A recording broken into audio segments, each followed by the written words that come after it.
میں ڈاکٹر صاحب اور ان کے سبھی ساتھیوں کا کالج کے انتظامیہ کا شکریہ ادا کرتا ہوں کہ انہوں نے آج آپ کا فاؤنڈیشن ڈے بھی آپ منا رہے ہیں، اور اس موقع پر مولانا آزاد جن کے نام پر اس کالج کا نام ہے ان کو بھی اس موقع پہ یاد کر رہے ہیں، اور اس تقریب میں آپ نے مجھے مدعو کیا، میں آپ کا بہت شکر گزار ہوں۔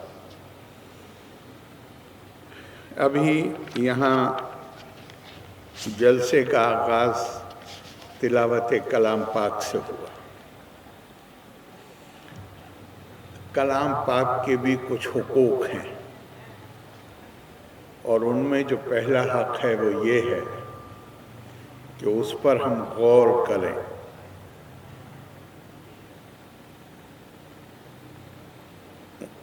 ان آیتوں پہ غور کریں، ورنہ تو قرآن خود کہتا ہے اگر ہم غور نہیں کرتے تو قرآن حکیم خود کہتا ہے ام علی قلوب اقفالها، کیا تم نے اپنے دلوں پر تالے لگائے ہوئے ہیں؟ اب یہ سرسری تلاوت اور سرسری طور پہ سننا ایک طرح سے حق تلفی۔ ذرا غور کیجئے، ترجمہ حالانکہ پڑھا گیا ہے لیکن وہ ترجمہ ہے، جب آپ غور کریں گے تو کیا کہا گیا؟ اِنَّ فِي خَلْقِ السَّمَاوَاتِ وَالْأَرْضِ وَاخْتِلَافِ اللَّيْلِ وَالنَّهَارِ لَآيَاتٍ لِأُولِي الْأَلْبَابِ۔ قرآن حکیم کا ایک ایک جملہ، اس کو ہم کیا کہہ کے پکارتے ہیں؟ آیت۔ اور یہاں پہ اللہ تعالیٰ فرما رہے ہیں کہ اس دنیا جہان کائنات کی بناوٹ میں اور اختلاف لیل و نہار میں، یعنی زمانہ جس طرح مستقل بدلتا ہے، یہ بھی اس کے لیے بھی وہی لفظ استعمال کیا ہے جو اللہ نے اپنے کلام کے لیے کہا ہے، یہ اللہ کی آیات ہیں۔ یعنی یہ بھی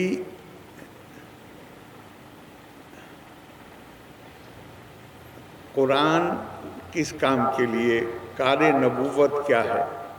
وَيُعَلِّمُهُمُ الْكِتَابَ وَالْحِكْمَةَ وَيُزَكِّيهِمْ۔ علم جو حکمت کی شکل اختیار کرتا ہے اور وہ دانشمندی دیتا ہے جس سے پاکیزگی آتی ہے، تو جس طرح قرآن کی آیت، قرآن میں جو نصیحت ہے، جو جملے ہیں، جس طرح اس کو آیت کہا گیا ہے، اسی طرح اختلاف لیل و نہار کو بھی آیت کہا گیا ہے۔ وَيُرِيكُمْ، ایک اور دوسری آیت مجھے ایک دم سے یاد ہے، وَيُرِيكُمْ فِي آيَاتِهِ، اور ہم تمہیں اپنی نشانیاں، اپنی آیتیں دکھاتے رہیں گے۔ کل جو ہوا وہ بھی آیت ہے، آج جو ہو رہا ہے وہ بھی اللہ کی آیت ہے۔ یہ وَاللَّهُ عَلَىٰ كُلِّ شَيْءٍ قَدِيرٌ، اگر اس کی مرضی کے بغیر پتہ نہیں گرتا ہے، ہر چیز پر وہ قادر ہے، تو دنیا میں جو کچھ بھی ہو رہا ہے وہ اس کی مرضی سے ہو رہا ہے، اور اس کی آیت کے طور پہ ہم دیکھیں گے تو پھر ہم اس سے سبق حاصل کریں گے، عبرت حاصل کریں گے، اس علم کے ذریعے سے حکمت حاصل کریں گے۔ دوسری آیت تھی الذین یذکرون اللہ قیاما وقعودا وعلی جنوبہم، اور ایمان کی کیفیت تو یہ ہے کہ وہ تو اللہ کو یاد کرتے ہیں بیٹھے ہوئے، کھڑے ہوئے اور کروٹوں پر لیٹے ہوئے، یعنی جسے تقویٰ کہا گیا ہے، خدا شناسی۔ وہ کوئی ایک مخصوص وقت میں مکمل نہیں ہو جاتا، بلکہ لگاتار یہ احساس کہ کوئی مجھے دیکھے نہ دیکھے خدا مجھے دیکھ رہا ہے، اور یہ احساس ایک بار میرے دل میں پختہ ہو گیا تو پھر اگر میں انسانوں کے ڈر سے غلط کام نہیں کرتا ہوں، اور مجھے دل میں یہ احساس پختہ ہو گیا کہ بند کمرے میں بھی ہوں تو خدا مجھے دیکھ رہا ہے، تو کیا میرے اندر تبدیلی آئے گی؟ اس کے نتیجے میں آپ خود غور کیجئے۔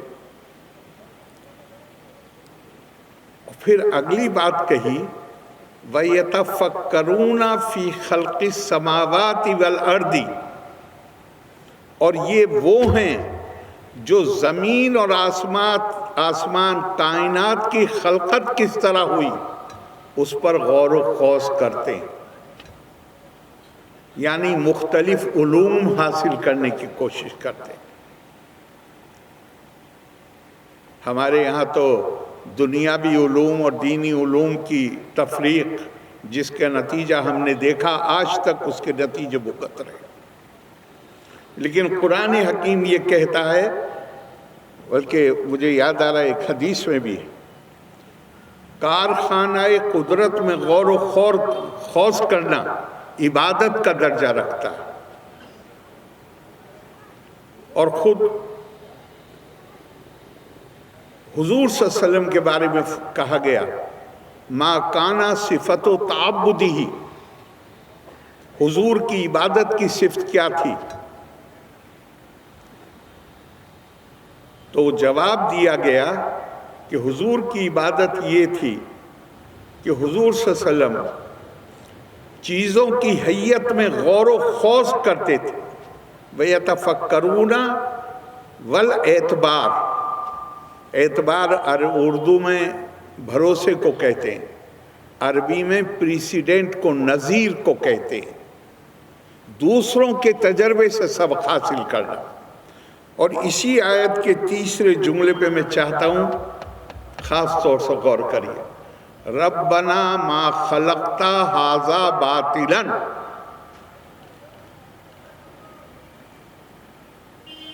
اے میرے خدا آپ نے جو کچھ بھی پیدا کیا ہے وہ باطل نہیں ہے۔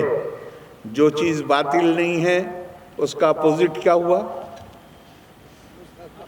حق۔ باطل کا اپوزٹ حق ہے۔ تو جنہیں ہم برا سمجھتے ہیں اور برا کہتے ہیں، کیا وہ اللہ کے علاوہ کسی اور کی مخلوق ہیں؟ قرآن ڈکلیئر کر رہا ہے کہ اللہ نے جو پیدا کیا ہے وہ باطل نہیں ہے۔ اگر وہ باطل نہیں ہے تو مجھے کہاں سے حق حاصل ہو گیا کہ میں کسی کو بھی اس درجے سے گرا کے بات کروں اس کے لیے؟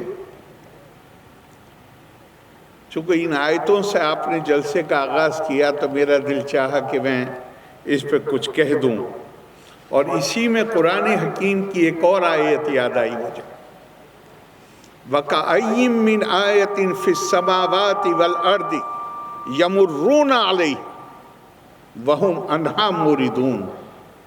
اگر عقل حاصل کرنی ہے، اگر اپنے کو بہتر بنانا ہے، اگر کچھ سیکھ لینی ہے، تو ہم نے تو اپنی آیتیں زمین اور آسمان میں بکھیری ہوئی ہیں، ہر قدم پہ سبق حاصل کیا جا سکتا ہے۔ یمرون علیہا، ہم نے تو بکھیرا ہوا ہے چاروں طرف، وہم عنہا موردون، لیکن تم ان آیتوں سے کنارہ کشی کر کے چلے جاتے ہو، تم کچھ سیکھنا نہیں چاہتے۔ اور یہ دھیان رکھیے گا، یہ ایک تعلیمی ادارہ ہے، یہاں پہ میں بول رہا ہوں مشہدی صاحب سے معافی کے ساتھ نہیں، مگر مشہدی صاحب تو افسانہ نگار زیادہ ہیں، ناول والے زیادہ ہیں، لیکن شعراء اکرام یہاں ہوں تو ان سے خاص طور سے معافی کے ساتھ تعریف میں کہہ دیا کہ انسان تو مسجود ملائک، انسان وہ ہے۔ کتنی دیر بولنا ہے سب؟ کتنا ابھی کتنا ہوا؟ تو ابھی تو شروع بھی نہیں ہوا، تو میں زیادہ ٹائم نہیں لوں۔ مسجود ملائک، انسان کے سامنے فرشتوں سے سجدہ کرایا گیا۔ ذرا سورہ بقرہ کی آیتوں کو غور سے پڑھیے، انسان کو سجدہ نہیں کرایا گیا، غور سے پڑھیے، سرسری مت پڑھیے۔ میں زمین میں اپنا نائب پیدا کرنے جا رہا ہوں، یا اللہ اس کو پیدا کریں گے جو زمین میں خون بہائے گا، فساد کرے گا۔ فرشتے جواب دیتے ہیں، اللہ نے یہ نہیں کہا کہ یہ کام یہ نہیں کرے گا، کہا جو میں جانتا ہوں وہ تم نہیں جانتے۔ اب پیدا کیا اس کو، وَعَلَّمَ آدَمَ أَسْمَاءَ كُلَّهَا، اور اس کو ساری اشیاء کا علم دے دیا، اور علم دینے کے بعد فرشتوں سے کہا بتاؤ یہ کیا ہے؟ انہوں نے کہا ہمارا تو محدود علم ہے، ہمیں تو نہیں پتہ۔ آدم سے کہا تم بتاؤ، تو آدم کو تو علم دیا گیا تھا، آدم نے فوراً بتا دیا۔ تو سجدہ آدم کو کرایا یا علم کو کرایا؟ سجدہ جو کرایا ہے وہ انسان کو نہیں کرایا، علم کو سجدہ کرایا گیا۔ اور پہلے دن انسان کی پیدائش کے پہلے دن یہ طے کر دیا اللہ نے، خدا کا قانون، کہ علم والے کے سامنے بے علم کو سر جھکانا پڑے گا۔ کیا دنیا میں کچھ اور ہو رہا ہے؟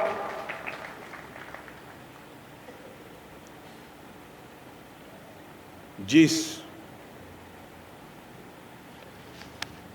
ٹریڈیشن میں مرد اور عورت دونوں پہ علم کا حاصل کرنا فرض کیا گیا، آپ تاریخ بھی پڑھ لیجئے، علم حاصل کرنا فرض کب ہوا؟ نبوت کے پہلے دن۔ عبادت کرنا فرض کب ہوا؟ عبادت تو الذین یذکرون اللہ قیاما وقعودا، اس کے لیے کسی مخصوص وقت، وہ اس کا مقصد مختلف، جو مخصوص اوقات۔ بہت لمبا ہو جائے گا، لیکن میں آپ کو پریزیڈنٹ بوسنیا کا لیکچر جو انہوں نے الازہر یونیورسٹی میں دیا تھا، انٹرنیٹ پہ جا کے دیکھ سکتے ہیں، وہ اس بارے میں پڑھنے سے تعلق رکھتا ہے۔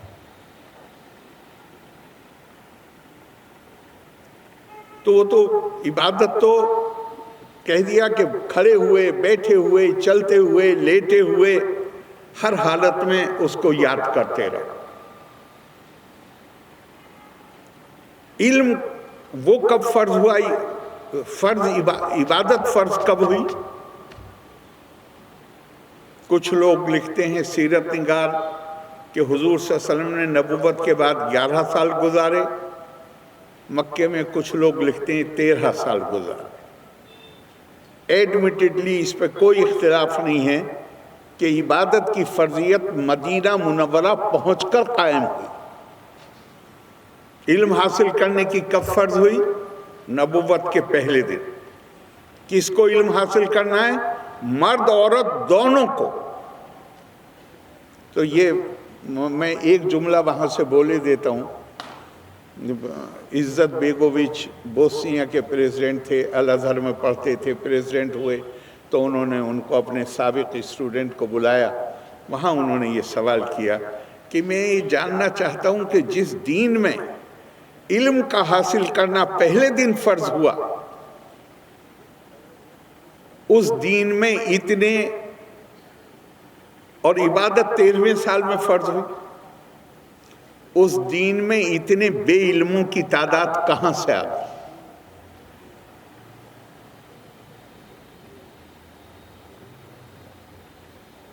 یہ میرا سوال نہیں ہے، عزت بیگوویچ کا سوال ہے جو انہوں نے الازہر میں کیا۔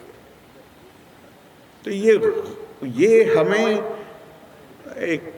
کسی شاعر نے کہا، میں بہت، آپ نے دیکھا ہوگا بہت اشعار کا استعمال نہیں کرتا ہوں، لیکن اگر میں اندر جانے کے لیے اس بلڈنگ میں دروازے سے جانے کی بجائے دیوار پہ چاہے جتنی ٹکریں مارتا رہوں اندر تو نہیں جاؤں گا. مجھے یہ بھی رک کے دیکھنا چاہیے میں دروازے سے داخل ہو رہا ہوں یا میں دیوار میں ٹکر مار اپنے آپ کو لہو لہان کر سکتا ہوں. تو اسی حالت پہ کسی نے کہا کہ کشتی بھی نہیں بدلی، دریا بھی نہیں بدلا، ہم ڈوبنے والوں کا جذبہ بھی نہیں بدلا. ہے جوش سفر ایسا، ایک عمر ہوئی ہم نے، منزل بھی نہیں پائی، رستہ بھی نہیں بدلا. اور میں اس لیے کہہ رہا ہوں کہ ہم مولانا آزاد کو یاد کرنے کے لیے آج اکٹھے ہوئے ہیں. ابھی دیکھیے میں چاہوں گا، میں خود علم حاصل کرنا چاہوں. قرآن کی کوئی مجھے ایک آیت بتا دیجئے آپ جس میں یہ حکم ہو کہ آپ کو مسلمانوں کے لیے کام کرنا ہے، قوم کے لیے کام کرنا ہے. ایک آیت نکال دیجئے قرآن میں سے. قرآن آپ کا رول کیا بتاتا ہے؟ کنتم خیر امۃ اخرجت للناس.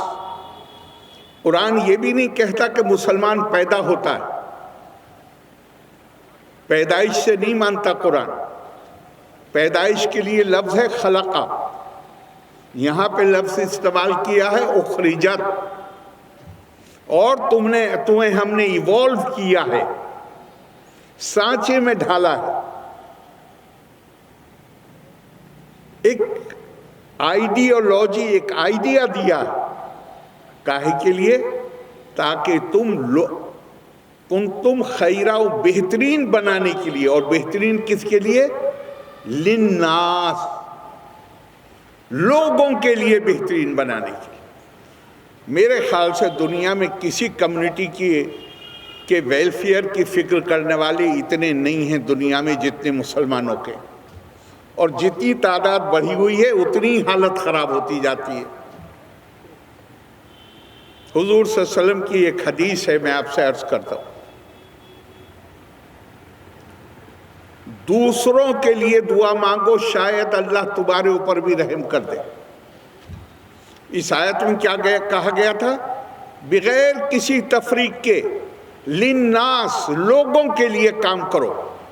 اور ایک اور جگہ کہا حضور صلی اللہ علیہ وسلم نے خیرکم من ینفع الناس، تم میں بہترین وہ ہے جو لوگوں کے لیے، کسی ایک فرقے کے لیے نہیں، جو لوگوں کے لیے بہترین کام کرتا ہے. اور ایک اور آیت ہے قرآن حکیم کی.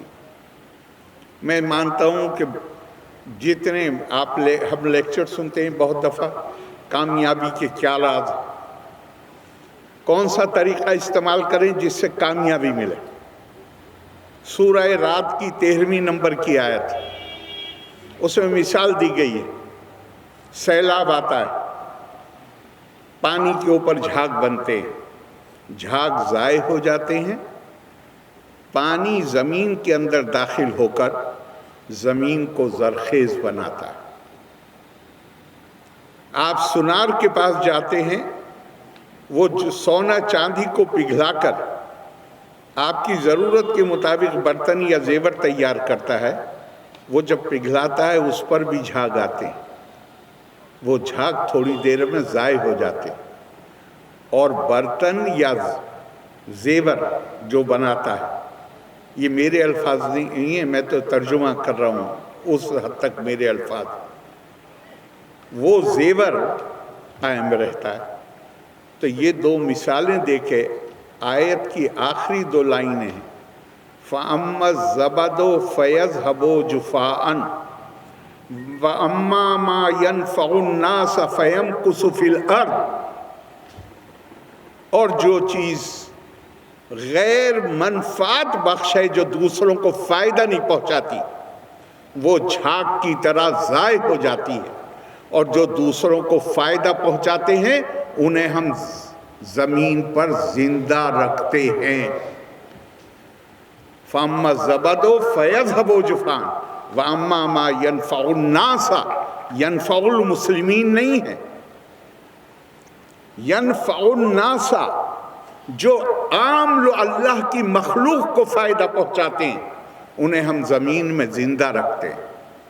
اب زندہ رہنے کا مطلب تو یہ نہیں ہے ڈاکٹر صاحب چاہے جتنے اچھے کام کریں 500 سال تو زندہ نہیں رہیں گے، لیکن ڈاکٹر صاحب نے اتنے اچھے کام کیے ہیں کہ شاید 500 سال سے بھی زیادہ لوگ ڈاکٹر صاحب کو یاد۔ اس کا مطلب یہ ہوتا ہے، اس کا مطلب یہ نہیں ہوتا کہ عمر لمبی ہو جائے گی، اس کا مطلب یہ ہے جیسے صدقہ جاریہ کہتے ہیں۔ تو مولانا آزاد کا چونکہ کو ہم یاد کر رہے ہیں آج، اس لیے میں نے خاص طور سے یہ کہا، اور میں آپ سے سچ کہتا ہوں کہ میں جب بھی مولانا کے بارے میں سوچتا ہوں، مجھے قرآن، وہ مفسر قرآن تھے، ان کی مہاتما گاندھی کہتے ہیں صرف مفسر قرآن نہیں تھے، دنیا کی تاریخ پر گہری نظر تھی۔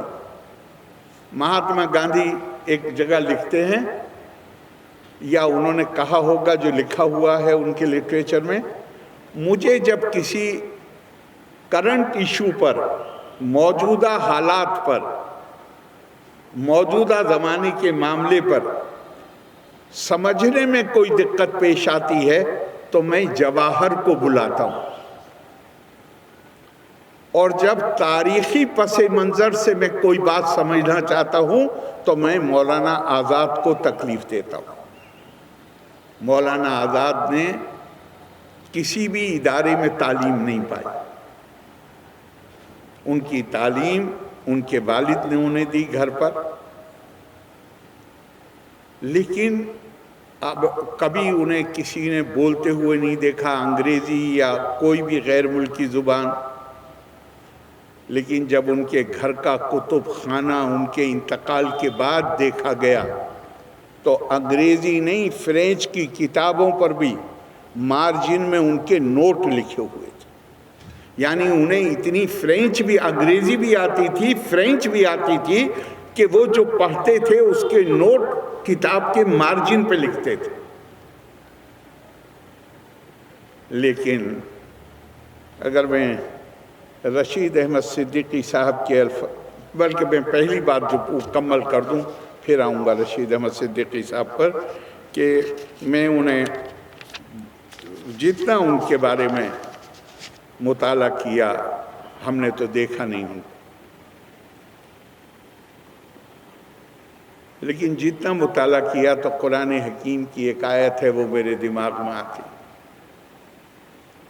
اس آیت میں کہا گیا، یا ایھا الذین آمنوا کونوا قوامین بالقسط شہداء للہ، وہ لوگ جو ایمان لائے ہو انصاف کے لیے کھڑے ہو جاؤ اللہ کے نام پر، اور چاہے ایسے کھڑے ہونے میں، انصاف کے لیے کھڑے ہونے میں، چاہے معاملہ خود تمہارے خلاف جائے، وَعَلَىٰ أَنفُسِكُمْ اول والدینی، چاہے تمہارے ماں باپ کے خلاف معاملہ جائے، اور چاہے تمہارے رشتہ داروں کے خلاف، اگر انصاف کی بات کہنی ہے تمہیں، وہ چاہے تم اس کی زد میں آ جاؤ، چاہے تمہارے والدین آ جائیں، چاہے تمہارے رشتہ دار آ جائیں۔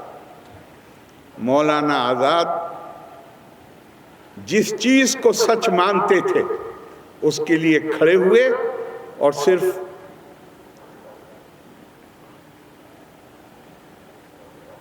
اس جگہ کھڑے، ان لوگوں کے خلاف کھڑے ہوئے جن کے بیچ میں ان کا جنم ہوا تھا۔ اور انہوں نے ایک جگہ لکھا ہے، ایک انٹرویو میں کہا، اشتعال سے لڑنا، اس وقت اشتعال کی حالت تھی، جناح صاحب تقریر کرتے تھے، انگریزی میں بولتے تھے، دلی کے رام لیلا میدان میں انگلینڈ کا اخبار انڈیپینڈنٹ، اس کا نمائندہ مجمع میں کھڑا تھا، ہر جملے پہ تالیاں بجتی تھیں، تو اس نے برابر کھڑے ہوئے آدمی سے پوچھا کہ ابھی کیا کہا؟ جناح صاحب نے کہا اس سے کوئی مطلب نہیں کیا کہا۔ اور جناح صاحب نے بھی بات کو کہا جب انہیں کسی نے مبارکباد دی کہ مبارک ہو مسلمانوں نے اپنا گول حاصل کر لیا، پاکستان بن گیا، تو انہوں نے اپنی پیر کا جوتا آگے کر کے کہا، سب جگہ ہے، یہ ڈاکومنٹڈ ہے، انہوں نے جوتا پیر کا آگے کر کے کہا my foot, it is me and my stenographer who have created Pakistan. اور 1943 کی تقریر ہے ان کی کانپور کی، جہاں انہوں نے کہا کہ نارتھ ایسٹ یعنی جو آج پاکستان اور جو بنگلہ دیش کی سائیڈ ہے، جس کو انہوں نے کیا کہا تھا، نہیں یہ نارتھ ویسٹ اور وہ نارتھ ایسٹ، کہا نارتھ ویسٹ اور نارتھ ایسٹ کے مسلمانوں کو بچانے کے لیے باقی ہندوستان میں اگر مسلمانوں کو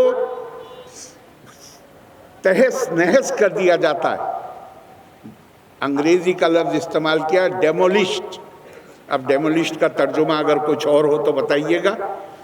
انہوں نے کہا کہ to save, to liberate the Muslims of north east and north west, if Muslims in rest of India are demolished, I do not mind۔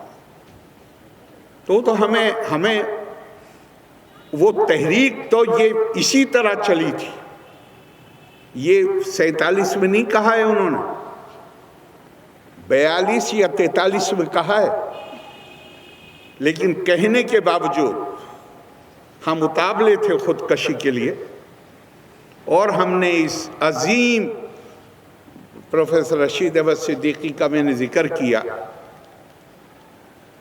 Rashid Ahmad Siddiqui صاحب نے جملہ لکھا، ابھی مشہدی صاحب کو حق ہے وہی یہ بات کہہ سکتے ہیں، مجھے تو حق بھی نہیں ہے، کہ اردو کے اس عبقری جینیس مایہ ناز انشا پرداز کے لیے اردو زبان والوں نے کوئی گندی سے گندی اور بھدی سے بھدی گالی نہیں بچی جس کا استعمال نہ کیا۔ 8 سال وہ پریزیڈنٹ رہے کانگریس کے، اکیلے اردو کے اخباروں میں قومی آواز کو چھوڑ کے ایک بھی اخبار نہیں بچا جس نے یہ نہ لکھا ہو ہندو کانگریس کے مسلمان راشٹرپتی۔ کبھی وہ کانگریس کا اس زمانے میں کانگریس کے پریزیڈنٹ کو راشٹرپتی کہا جاتا تھا، کبھی انہوں نے نہیں کہا کانگریس کا راشٹرپتی، کہا ہندو کانگریس کے مسلمان راشٹرپتی۔ کوئی موقع نہیں چھوڑا کہ جس میں ان کی مذاق نہ بنائی جائے، ان کو ذلیل نہ کیا جائے، ان کی تضحیک نہ کی جائے۔ دھیان رکھیے، میں اس لیے نہیں سنا رہا ہوں یہ ساری چیزیں کہ میں کسی زخموں کو کریدنا چاہتا ہوں مولانا آزاد کے لفظوں میں، لیکن اگر ہم تاریخ کو یاد نہیں رکھیں گے تو تاریخ اپنے آپ کو پھر دہراتی، اور مجھے لگ رہا ہے کہ دہرا رہی ہے۔ میں بہت خطرناک جملہ بول رہا ہوں، مجھے لگ رہا ہے دہرا رہی ہے تاریخ اپنے آپ۔ مولانا آزاد نے جس جامع مسجد کی تقریر کا ذکر کیا مشہدی صاحب، وہیں اعلان کیا، کہا کہ آج جو تمہارے چہروں پہ میں خوف و ہراس دیکھتا ہوں یہ اسی طرح ناجائز ہے جس طرح چند دن پہلے تک تمہارا بیجا جوش ناجائز تھا۔ انہوں نے کہا مسلمان اور اشتعال کبھی اکٹھے نہیں ہو سکتے اگر مسلمان ہو۔ اور آخر میں انہوں نے کہا کہ میں نے اگلے مہینے ہندوستان کے جو مشاہیر ہیں مسلمز ان کی میں نے میٹنگ بلائی، وہ میٹنگ ہوئی دلی میں، اس کے بعد مولانا نے اسی کو دوسری میٹنگ لکھنؤ میں کری، اور دونوں جگہ ایک بات انہوں نے زور دے کے کہی، اور جتنے لوگ آئے تھے انہوں نے ایک ریزولوشن پاس کیا۔ انہوں نے کہا کہ علیحدگی پسند جماعتوں کے لیے جو مسلم لیگ کا نام لیا اور کہا کسی بھی علیحدگی پسند جماعت کے لیے اب کوئی جگہ نہیں بچی ہے۔